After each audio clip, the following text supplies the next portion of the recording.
Bonjour, j'espère que vous allez bien. Mon nom est Jason ou mon nom de moine, c'est Tenzin Gawa. Aujourd'hui, j'aimerais ça juste vous expliquer un petit peu un mot en langue tibétaine qui s'appelle Lam Rim. Lam, ça veut dire la voie, le chemin, le cheminement intérieur.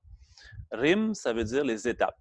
Donc ici, le mot tibétain Lam Rim, il veut dire les étapes de cheminement intérieur, de méditation, de réflexion pour atteindre le bonheur de l'éveil. Donc, d'où vient ce mot-là?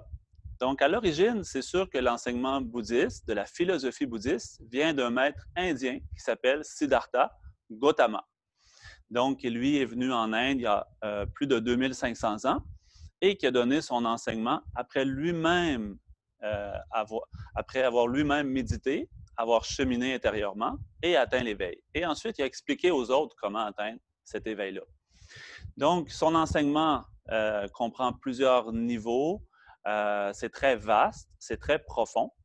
Donc, pour pouvoir être capable de partager cette sagesse si vaste et si profonde, il y a eu un maître indien qui s'appelle Atisha, qui au 11e siècle a été invité à aller au Tibet. Il y a un roi là-bas qui l'a invité pour pouvoir partager cette sagesse-là. Donc, Atisha, quand il est allé, pour pouvoir rendre accessible cet enseignement-là, si vaste et si profond à tout le monde, donc il a composé un court texte qui présentait toutes les étapes de méditation pour cheminer vers le bonheur de l'éveil.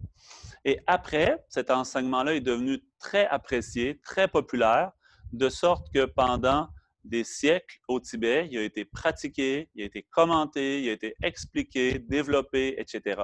Donc, encore aujourd'hui, dans la tradition tibétaine, cet enseignement-là est très mis de l'avant, très important. Et donc aussi maintenant, de nos jours, l'enseignement de la philosophie bouddhiste reçoit de plus en plus d'intérêt des gens. Donc comme ça, cet enseignement-là est très approprié.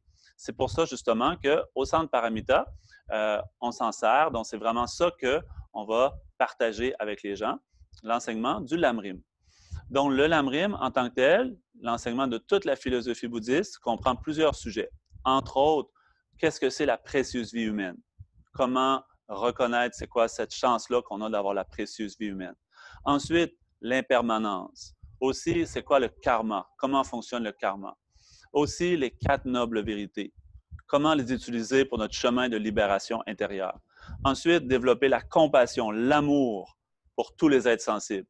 Et aussi, la patience. Et aussi, donc la concentration et la sagesse, pour développer le calme mental, la vision supérieure, ce qu'on appelle en sanskrit shamatha vipassana. Donc, c'est tout ça. L'enseignement du Lamrim, ça comprend tous les sujets de l'enseignement du Bouddha, de la philosophie bouddhiste, sur comment cheminer intérieurement, étape par étape, vers le bonheur de l'éveil, par la réflexion et la méditation. Donc, c'est ça que signifie ce mot-là, Lamrim, en langue tibétaine. Je vous remercie beaucoup. Donc, je vous souhaite une très belle journée et aussi bon cheminement intérieur et aussi, bien sûr, bonne santé. Prenez soin de vous. À bientôt.